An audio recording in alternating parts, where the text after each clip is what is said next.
Qualification নাকি বয়স, কোন বিষয়টায় মেয়েদের আসলে বেশি খেয়াল রাখা উচিত বিয়ের বাজারের ক্ষেত্রে?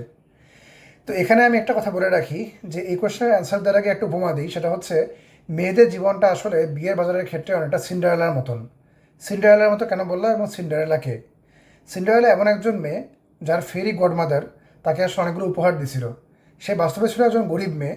একজন রাজপুত্রের ড্যান্স পার্টিতে অংশগ্রহণের জন্য তাকে তার হচ্ছে ফেরি গডমাদার অনেক ধরনের উপহার দেয়, দামি দামি, যেমন হচ্ছে দামি পোশাক, তারপরে হচ্ছে দামি মুকুট, তারপরে দামি জুতা, দামি গাড়ি ইত্যাদি। কিন্তু শর্ত একটাই ছিল যে উপহারগুলো তাকে আসলে রাত 12টার মধ্যে কাজে লাগাতে হবে। রাত 12টার পরে উপহারগুলো হাওয়ায় মিলায়া যাবে। যেমন মনে করেন যে যে গাড়িটা তাকে দেওয়া হয়েছে সেই গাড়িটা হয়ে যাবে একটা মিষ্টি কুমড়া, ঠিক আছে, এরকম কিছু আর কি। তো সিন্ডারেলার যেমন হচ্ছে এই যে গিফটগুলো সিন্ডারেলা পাইছে তার ফেরি গডমাদারের কাছ থেকে, এই গিফটগুলো পাওয়ার জন্য যেমন তাকে কোনো পরিশ্রম করতে হয় নাই, তাকে বাই ডিফল্ট দিয়ে দেওয়া হয়েছে এবং তাকে বলে দেওয়া হয়েছে যে একটা সময়ের মধ্যে এটা হচ্ছে আলটিমেটলি মানে ইউটিলাইজ করতে হবে উপহারগুলোকে ওই রাজপুত্রের মন জয় করার জন্য। ঠিক সেরকম একজন মেয়েকেও কিন্তু আল্লাহ তালা একটা ফিক্সড সময় দিয়ে দিছে এবং তাকে বাই ডিফল্ট বাই বন্ড কিছু ভ্যালুস দিয়ে আসলে আল্লাহ তালা পৃথিবীতে পাঠিয়ে দিছে। কেমন একটু বুঝাই বলি। দেখেন, একজন হাই ক্যালিবারের ছেলে বা মোটামুটি ভালো যোগ্যতা সম্পন্ন একজন ছেলে তার ওয়াইফের কাছ থেকে মেইনলি চারটা আসলে গুণ আশা করে। আসলে চারটা গুণ কি কি? শারীরিক সৌন্দর্য, তার বয়স কত সেই বিষয়টা খুব ইম্পর্টেন্ট, কিন্তু আমি কিন্তু আবারও বলি বয়স কত সেই বিষয়টা, কেন সেটা একটু পরেই বলবো।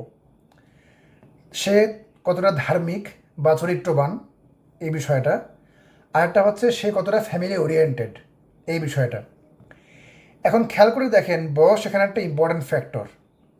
মোটামুটি 150 জনের বেশি ক্লায়েন্ট হ্যান্ডেল করছি।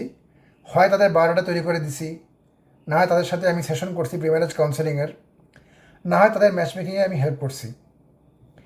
এদের মধ্যে আমার ছেলে ক্লায়েন্টের সংখ্যা হচ্ছে 80-র বেশি এবং তাদের প্রায় সবার রিকোয়ারমেন্ট অলমোস্ট সিমিলার। এবং সেই রিকোয়ারমেন্টটা হচ্ছে একটা বয়সের সীমা, মেয়ের ক্ষেত্রে একটা বয়সের পরিসীমা। সেই পরিসীমাটা অনেক ক্ষেত্রে 24, অনেক ক্ষেত্রে 26 এবং প্রায় কোনো ক্ষেত্রেই সেটা আসলে 28-এর উপরে না। তার মানে এমন কোনো ক্লায়েন্ট আমি এখনও আসলে পাই নাই যার মধ্যে আসলে কোনো ধরনের সমস্যা বা কোনো ধরনের বিশেষ প্রয়োজন নাই এবং সে আসলে 28-এর বেশি বয়সে কোনো মেয়েকে আসলে চুজ করতেছে বা তাদের রিকোয়ারমেন্ট লিস্টে আসলে দিচ্ছে।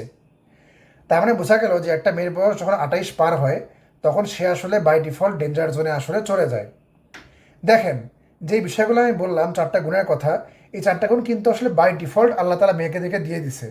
এগুলো অর্জনের জন্য কিন্তু কোনো মেয়েকে আসলে এক্সট্রা পরিশ্রম করার দরকার নেই, বরং কিছু কাজ থেকে বেঁচে থাকলে বরং এই বিষয়গুলো আরও প্রিজার্ভ থাকে। যেমন ধরেন, শারীরিক সৌন্দর্যের জন্য একটা মেয়ে কিন্তু কম বয়সেই বেশি সুন্দর থাকবে, এটাই স্বাভাবিক। মানে একটা মেয়ে যার বয়স 20 তার চেয়ে কিন্তু একটা মেয়ে যার বয়স 32 সে কিন্তু সুন্দর থাকবে না, এভারেজ কেসে, অ্যাটলিস্ট এভারেজ কেসে। আচ্ছা, তারপর মনে করেন যে ধার্মিকতা। তো ধার্মিক বা চরিত্রবান হতে হলে তো আসলে বয়স বেশি হওয়ার কোনো দরকার নেই, এটা আসলে মেন্টালিটি বা আপব্রিংয়ের উপর ডিপেন্ড করে। তারপর ধরেন যে ফ্যামিলি ওরিয়েন্টেডনেস। এখন ফ্যামিলি ওরিয়েন্টেড একজন মেয়ে যে কিনা সংসার ভালো সামলাতে পারে তার জন্য তো আসলে স্কিল দরকার নেই বা কোয়ালিফিকেশন অর্জনের দরকার নেই। তার জন্য দরকার হচ্ছে আসলে ত্যাগ তিতিক্ষা, ডেডিকেশন এবং সংসারের প্রতি মনোযোগ, তাই না? এর বেশি তো আর কিছু না। আর দেখেন, ছেলেদের একটা রিকোয়ারমেন্ট ইটসেলফ হচ্ছে বয়স। বয়স কেন? কারণ আমরা জানি যে প্রকৃতির মধ্যে মেয়েরাই কিন্তু আলটিমেটলি মা হন। তার মানে একটা মেয়ের বয়স যখন কম থাকে, যখন তার বয়স মোটামুটি 18 থেকে 25 এই রেঞ্জে যখন থাকে, এই 18 থেকে 25 রেঞ্জেই কিন্তু একটা মেয়ে মা হওয়ার জন্য সবচেয়ে বেশি আসলে উপযুক্ত।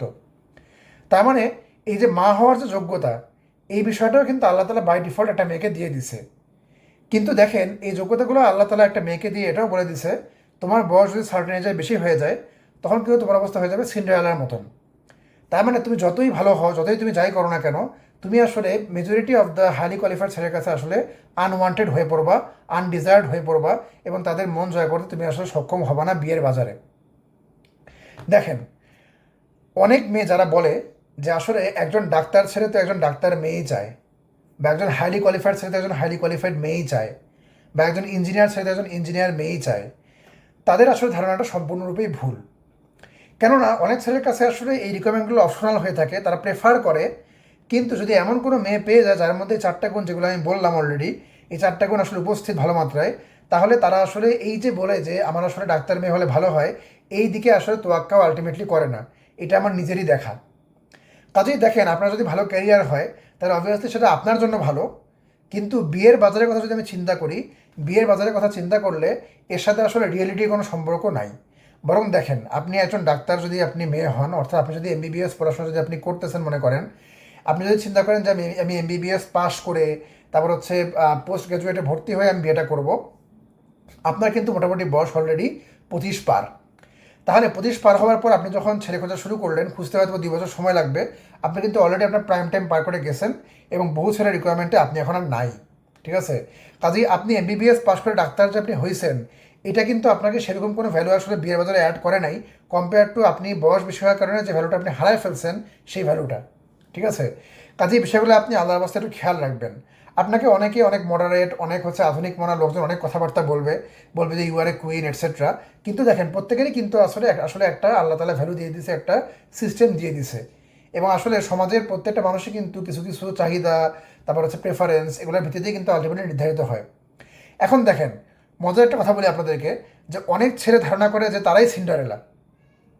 এখন এই বিষয়ে আগামীকাল একটা ভিডিও দিব, যে যেসব ছেলে নিজেকে সিন্ডারেলা দাবি করে বা সিন্ডারেলা মনে করে, তারা আসলে কোন পরিমাণে ডিলিউশনের মধ্যে আছে, এবং ছেলেরা কেন আসলে মেয়েদের মেয়েদের থেকে আসলে বয়সের দিক থেকে ফান্ডামেন্টালি বিবাহ বাজারে আসলে ডিফারেন্ট। তো ধন্যবাদ সবাইকে। আসসালামু আলাইকুম।